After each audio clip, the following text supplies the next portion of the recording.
My name is John Wanena Karanja, the CEO of Melanin and co-founder at BitHub Africa. Been in the Bitcoin education space and development space for the last 8 years.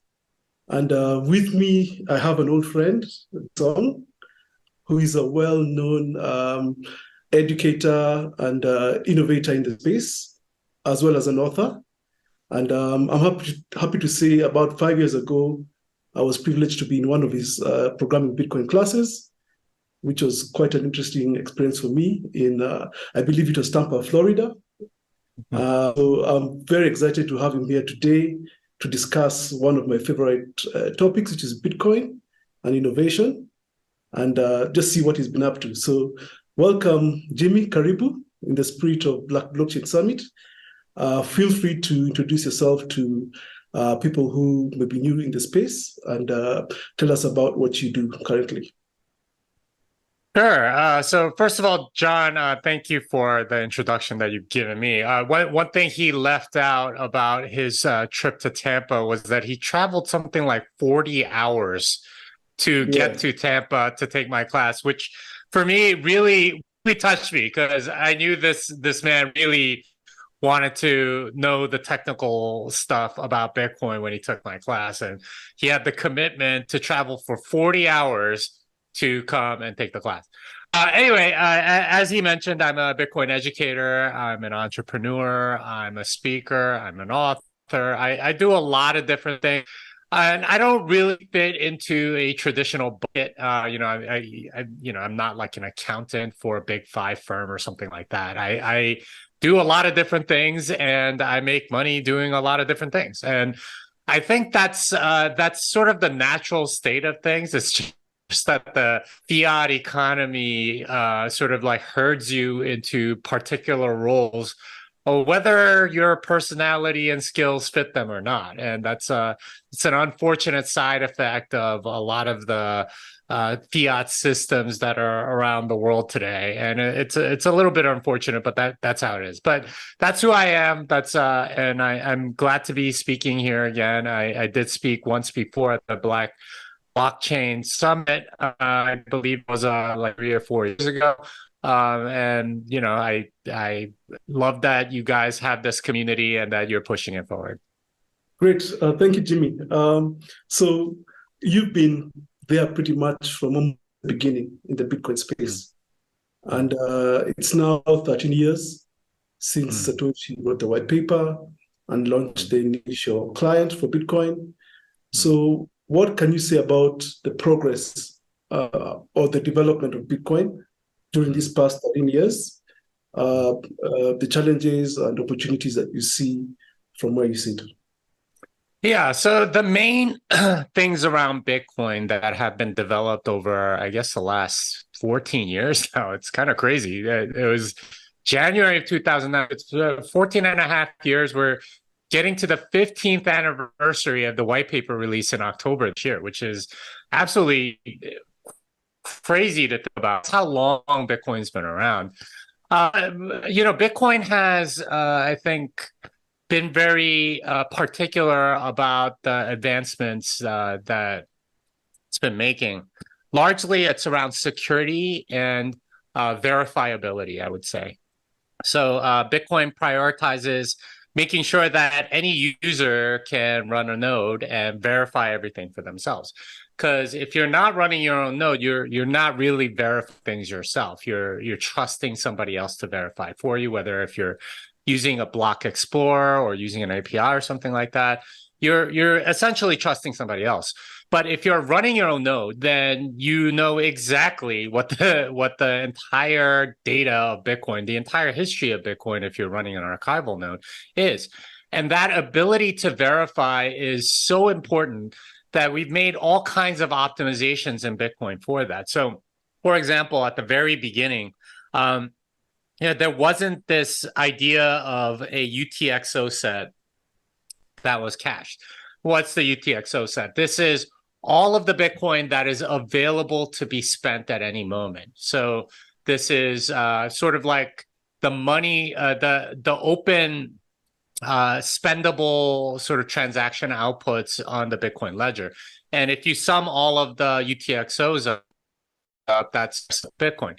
Now, being able to do that ends up being very important for verification. So every transaction, when a new transaction comes in, you have to check that it is available to be spent. Otherwise, it's a double spend, and that's something that we've in Bitcoin.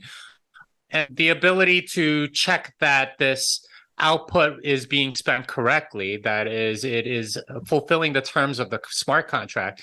Those things end up being extremely important, and the available in memory ends up being an important part of being able to verify. So in Bitcoin, what we've done is make that available very easily rather than sort of putting it in other places. And you can kind of see that this hasn't been a priority out of other blockchains. For example, Ethereum doesn't even use like a UTXO model at all. So to even though the balance of an address requires you to go through the entire blockchain of Ethereum to see every single transaction and then add and subtract and so on to figure out the balance. With a UTXO set model, it's much easier because it's either spent or unspent. And those two states allow you to verify things much more easily. So that's been a large part of what Bitcoin development has been. It's to make sure that you have self-sovereignty. It's this ability to check things for yourself and say, okay, yeah, this really is my money, and you don't have to trust Infura or whoever happens to be in charge, because in a sense, when you centralize something, you are forced to trust somebody, and this is the weakness behind fiat money. And this is what makes Bitcoin so unique, is that you really can verify things for yourself and you don't have to trust anybody. You have self-sovereignty over money. And because of its decentralized nature, because there's no single person in charge or even a single organization, this means that you really have that money. It's property that you really own in a way that we've never really had before. Like stuff like gold, somebody can come to your house and take it away. With Bitcoin, if you have the right security around it, they could torture you and you don't have to give it up, which is something that we've never really had before. And so that self-sovereignty around money has been sort of the main thing that Bitcoin has been working towards these many years. Awesome. So basically, this is a system that you can trust because you're able to verify it. And you're saying this is what differentiates it from other systems like Ethereum, or blockchains like Ethereum. Mm-hmm. What would you say is the main challenge that's facing Bitcoin adoption? Because I run my own node here, mm-hmm. So I'm able to verify the blocks. Mm-hmm. I'm able to sort of secure the wallet that I'm using. Mm-hmm. But when I look around here in Kenya, where I'm, mm-hmm. you see adoption of stable coins like Tether, USDT, mm-hmm.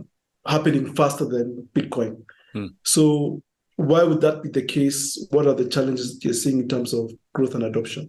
Yeah, so USDT is a really interesting case because it's essentially a very centralized entity. We all know who runs USDT. It's Bitfinex and those guys.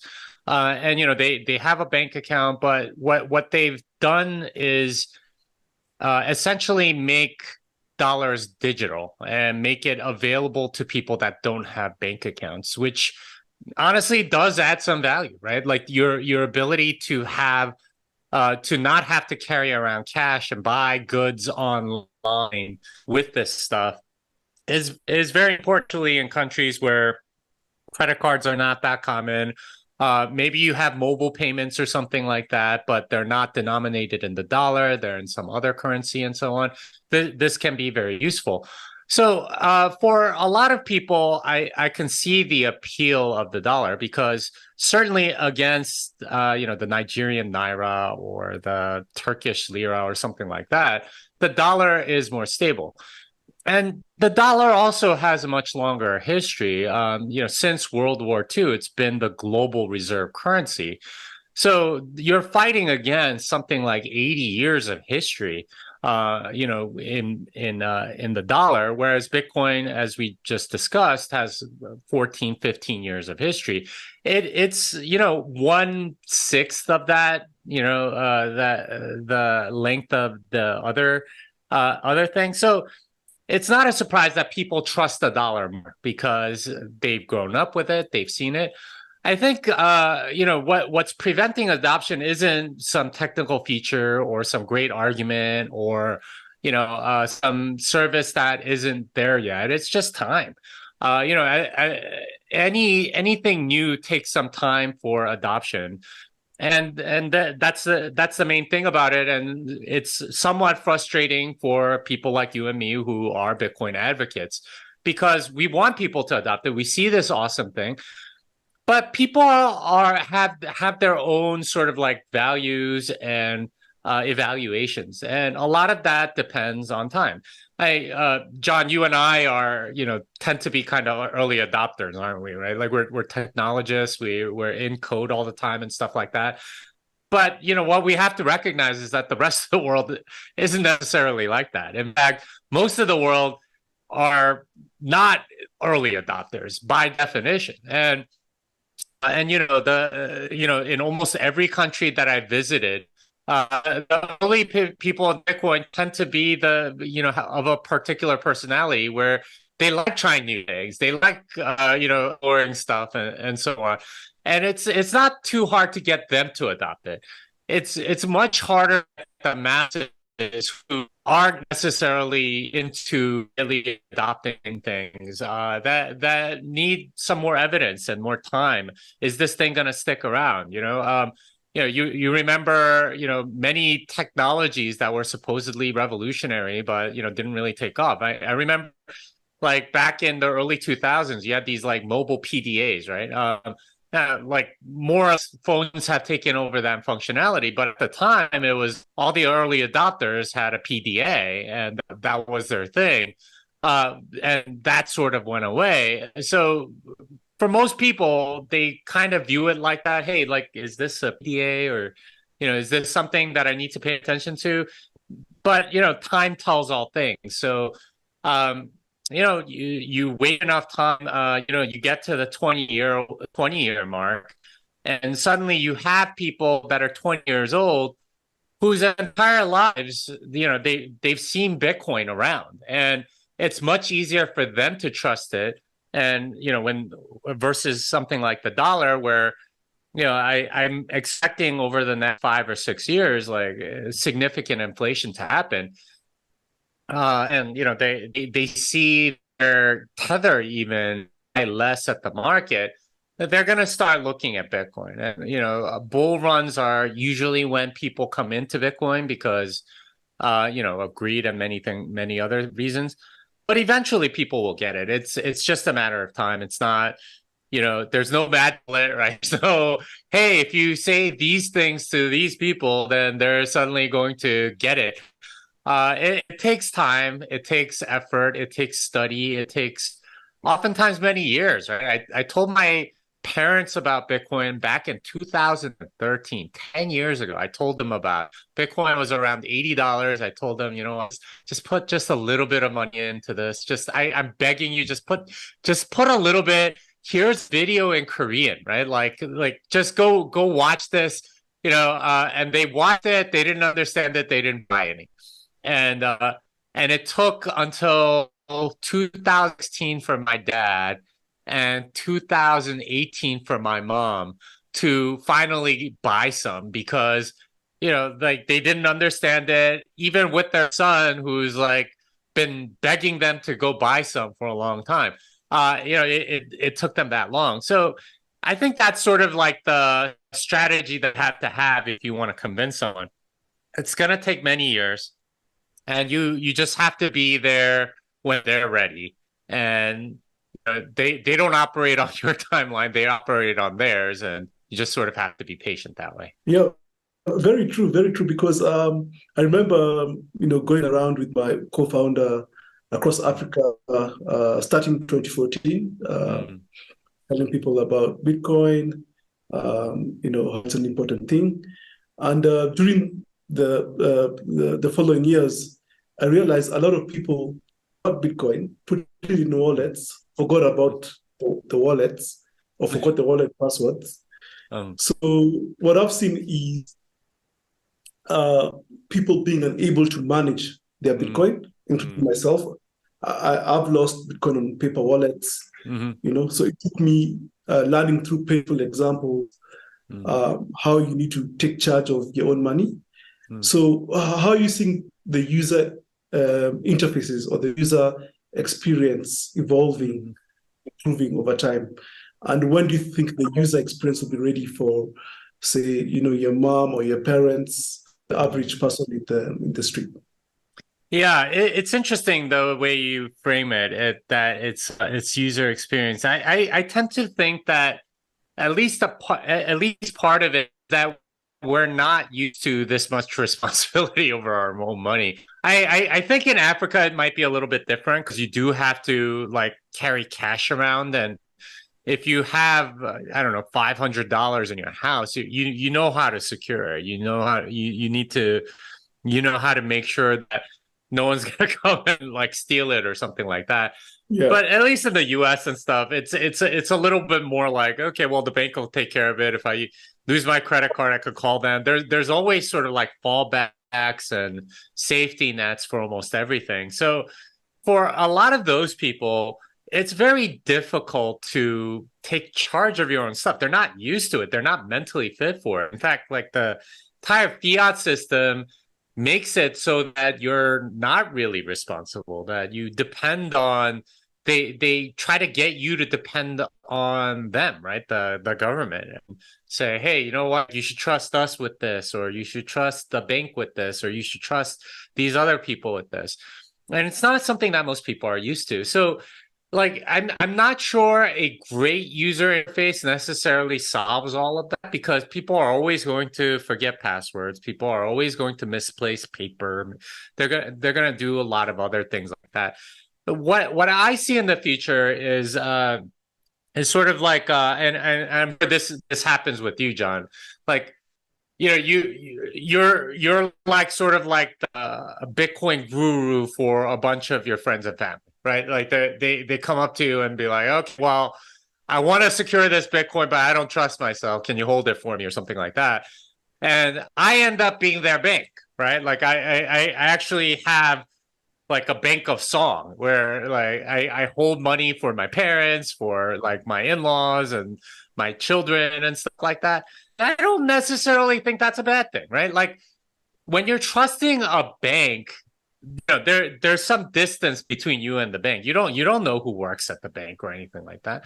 But if it's family, if it's community, if you already have some sort of trust relationship, leveraging that trust relationship for secure storage is not necessarily a bad thing, right? Like, and they know your character. There's a relationship there and stuff like that. Now, like you have to work on your relationship and make sure that they're not going to screw you over and things like that. But that those are the things that civilization is built out of, is close relationships with other people. And if you're not necessarily very good at securing your own Bitcoin, and your friend is, and you trust your friend, and they trust you, and there's sort of like quid pro quo, they're, yeah, I don't know, maybe you're a doctor and you help them out when they get sick or something, right? And they're able to help you when you have story. Like, this is how you build community, civilization, and so on. And I think that's sort of the direction that anything decentralized ends up going, is not trust in some central authority. It's trust towards, people in your circle. And it makes you want to connect to other people. And that's a good thing, right? Because we're all needing connection with other people, with family, with other people that we know, and friends, and like this was what human community was for a very, very long time. It's in the modern fiat era where you trust some faceless corporation or faceless bureaucracy with a bunch of your stuff. That was unheard of before.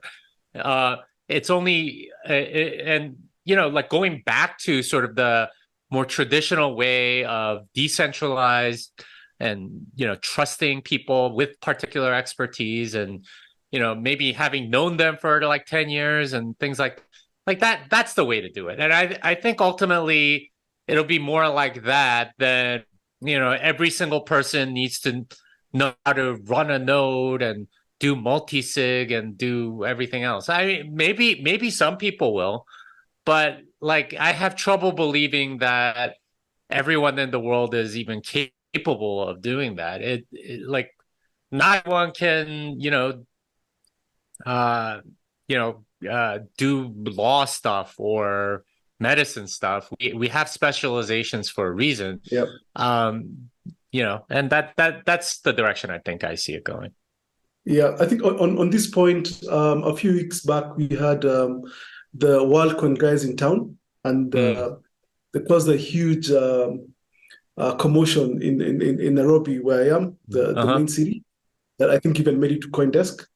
And what they're doing, they're basically scanning people's eyes with this orb, and they were airdropping WorldCoin to these people. Do you think that's a good way to bring people into sort of what we call blockchain or crypto? And do you think like biometrics is a good way to authenticate people on the blockchain? Do you think that's like a potential solution? No, I think this is like so dystopian, so against the ideals of privacy and self-sovereignty. I really think WorldCoin is one of the most evil things that I have seen in a long time, because you are collecting identities basically, right? And you have to trust a faceless corporation that raised millions of dollars on this stuff. I mean, I can't even begin to tell you how horrendous that is. Like you lose one database, now all this biometric info is out there, and people can identify you and stuff, like, and frame you for various things. It's just unconscionably evil. And the surprising thing is how many people are willing to give that up for just a little bit of money, which tells you kind of how this fiat system is. It makes you so obsessed with money that you're willing to give up almost anything. Some of the most personal and private things about you, you're willing to give away for, I don't know. I heard that the airdrop was worth about $80. I mean, that seems, I mean, really kind of sad. Now, like using biometrics, again, like all of this software is not perfect. Like fingerprints can be kind of off, and people can forge these things and things like that. So makes it extremely difficult to make any of that work, because like if you send the right biometric data, then it unlocks something. I don't think that works at all. And ultimately you need something like a private key to have secure, self-sovereign identity or something like that. So unfortunately, WorldCoin, I did hear that Kenya banned WorldCoin, and good for them. But man, it is just such a privacy nightmare that a lot of these people that got their eyes and biometric scanned, like, dude, it's like there's so much nefariousness that could go with that. I mean, you can imagine, some other country maybe moving towards like voting based on these biometrics or something, and some sort of scandal where they game the system or hack the system so everyone votes for whoever. Like this is it. Nothing good comes from this. It's really, really horrible. Yeah, indeed. So I think let's get to sort of the very interesting stuff, which is sort of the philosophy behind Bitcoin and Satoshi's thinking behind the project. And I know you're an author of many books. space. I personally have programming Bitcoin. Also wrote the Little Bitcoin book. Mm-hmm. You wrote Thank God for Bitcoin. Mm-hmm. You wrote Bitcoin and the American Dream. And Mm-hmm. I hear you have a new book. I think it's titled Fiat Ruins Everything. Yes, yes. It's a book about the fiat monetary system that we're living in. And it's hard to know all of the effects of it because we're just so used to it, right? We're like fish swimming in water. We have no idea how dirty the water is because that's kind of what we've been swimming in all our lives. It's a series of essays about various aspects of modern life and how broken they are. One of the things I was saying earlier was about how decentralized trust, where you knew the person and that's trust was earned and things like that. That was much more normal before. It's sort of changed in a fiat world towards trust in institutions that you really don't know anybody in, and that's an unfortunate side effect of fiat money. And that's one of many. There's all sorts of ways in which fiat money has ruined all kinds of things. Scientific inquiry, for example, it's not really about truth anymore, and the way science is done is very centralized and very top down. Which, if you study the history of science, was not the way at all, right? Like this was not how science progressed. You had lots and lots of other people, lots and lots of people that were, many of them were amateurs, just sort of doing stuff on their own. And that's how you would make progress. Instead, you have all kinds of people sort of like chained to a fiat science system. And that's just a couple of many examples of how fiat has ruined something. And it's a deep infection in society today.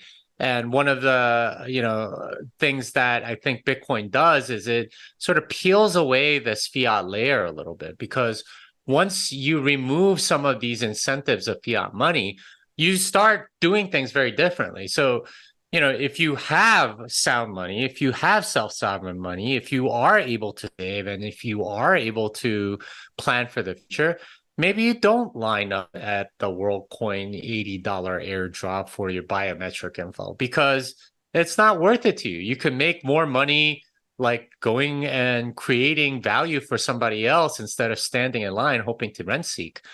That's the sort of like calculation that I don't think we're really used to doing right now because of fiat money. Pretty much everyone has a single job, right? Like some employer that employs you. Traditionally, that wasn't the case. Most people were contractors, right? Like you work for many different kinds of things and did lots of different things for lots of different people. So if you were a cobbler, for example, and made shoes for people, you had hundreds of customers instead of one Uber, shoemaking company that you work for, and that's a much better and less risky and more decentralized system because instead of having to satisfy your one boss, you satisfy the market, and if one person is dissatisfied, that's okay. You still have lots of other customers, and you can try new things and innovate and compete rather than try to please your boss, which unfortunately has become the norm. I also talk in the book about sort of the geopolitical ramifications of the dollar hegemony that we're under, and how that's basically run the world since Bretton Woods in 1944. The dollar hegemony has stolen wealth from so many developing countries, and it's caused a lot of inequality and unfairness all over the world. And these are all things that fiat brought about, and these are things that I believe once we are on a Bitcoin standard largely go away. Now, it's not to say we won't have any problems. I think Bitcoin brings in a whole new set of different kinds of problems. For example, we live under sort of Pax Americana, right? Like, there's goods manufactured in many different places that you get access to pretty much all over the world. So you might have an Apple computer which was manufactured in China, designed in America, whose parts come from all over Southeast Asia, whose rare earth metals maybe come out of Africa or something like that. It's all over. It's all global.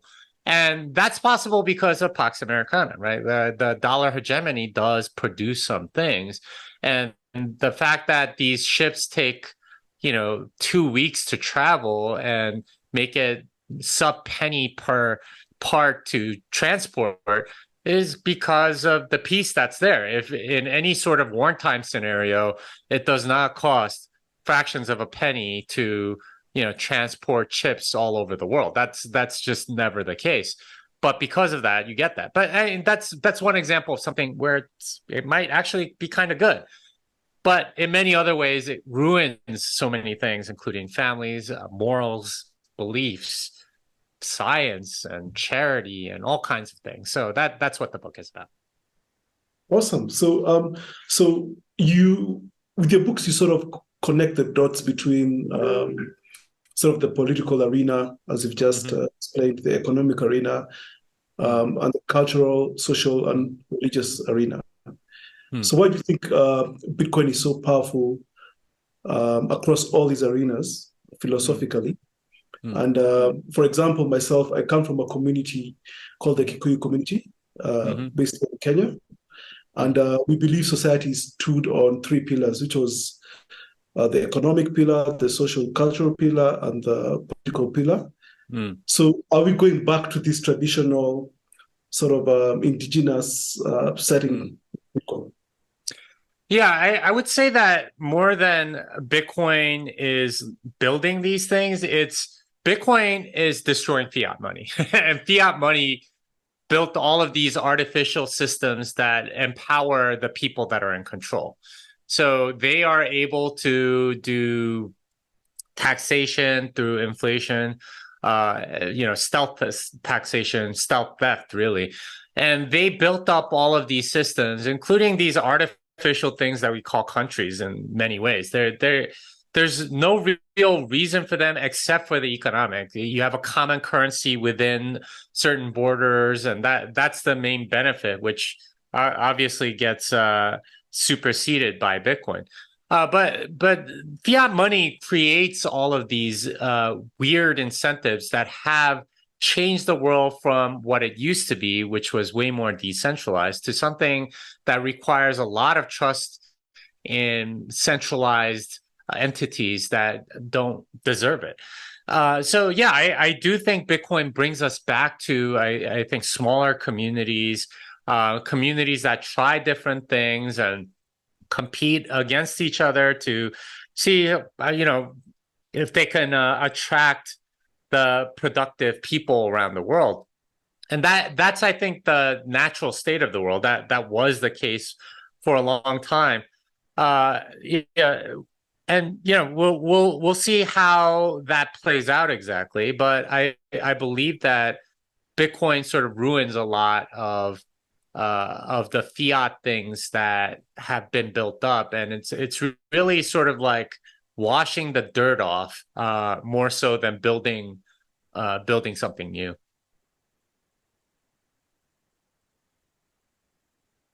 You're muted. You're muted. you got to unmute. Oh, sorry. As we close, I have to ask about artificial intelligence. How does that play in this space? Yeah, artificial intelligence is very interesting, and what makes it particularly interesting is that it sort of escaped the academic industrial complex, right? The education system is very, very fiat. It essentially trains you to be a slave to somebody else, and you have to fit a particular cog in a wheel and so on.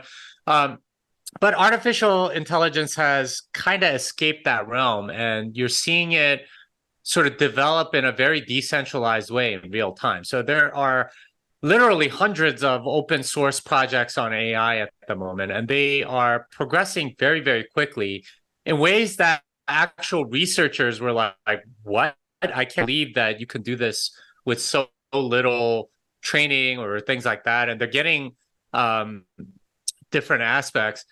It's also scaring a lot of people, which I view as a very good sign, right? Anytime there's a new technology, there's usually a lot of FUD around it. So when electricity first came around, there was all this FUD about how, you can kill an elephant with electric current and things like that. When, microwaves first came out, they were like, sucks all the nutritional value of anything you microwave, and it causes cancer. Cell phones, it's going to cause cancer in your brain. Internet, it was, oh, it's all porn, and it's going to create chaos and stuff like that. And obviously with Bitcoin there was a lot of fun. It's all drug money, whatever.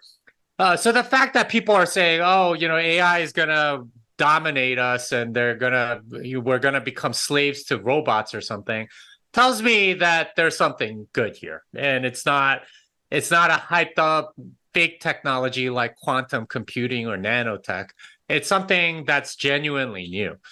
Now, how does this interact with Bitcoin? Well, it gives you a way to pay for AI services that's very native, right? The thing about payments right now is that it is very hard to do small payments almost everywhere. And this is where digital payments thrive. And this is where Bitcoin and Lightning thrive. If you have AI services, and AI services cost money, they are at the moment fairly expensive because you need significant computing power and all kinds of neural networks to run. As it comes down, it'll get cheaper. But for now, it tends to be fairly expensive. But there a lot of the models right now are sort of all you can eat for $10 a month or something like that. I think we'll get to a different kind of pricing structure as people need it on a one-off basis. And the thing that prevents a lot of experimentation is this all-you-can-eat model, because if I want to just do a couple of things and see if it's worth it, then it's very hard to go and do that. But if you have an AI agent that can take payment in Bitcoin, well, now you're opening yourself up to lots of different possibilities, and you get all kinds of new business models that are now viable because of this native payment platform. And I think that's the direction we're going to go in, is some sort of digital payment, and it'll be very native to these AI things at first. But later on, because the AIs are taking payment in these, when they need to pay for stuff, they're going to want to pay it using that as well. So who knows? This might be the first fully economy that develops is within this AI community. I have no idea what technological direction these things will go in. Right now, what's popular is sort of like imitating real people in some way, right? Whether it's their voice or their writing or video or something like that. But we might find other ways in which this can be very, very useful. And, this is where it's kind of exciting. People are going to come up with different business models. And this is where, Bitcoin, if it really becomes sort of the currency of AI, it becomes sort of like this very leveling playing field. You don't have to be in Silicon Valley. You don't have to be in New York or London. You could be in Nairobi and maybe develop something and take payment in this stuff. And you could create something that the rest of the world can use. You don't have to be in these privileged places. And that's very exciting to me, because I think you can unlock a lot of human capital that's been sort of like, it's kind of like stranded energy in Bitcoin mining. It's like stranded intellect or skill in large parts of the world, because they don't have the same sort of opportunities as you do in the places that are well connected, like Silicon Valley. That to me is real social justice. That's where you start getting real good stuff coming. Yeah, they say talent is evenly distributed around the world, but Mm, what is not distributed is opportunity. mm, And I think that's an exciting note to close that Bitcoin, together with AI, could bring about the decentralization of opportunity for the new world or for people across the world. So thank you, Jimmy, so much. This has been a great fireside chat. We look forward to seeing you in the future with more books and more exciting innovations as you continue to go forward in building a Bitcoin world. So asante sana. Thank you.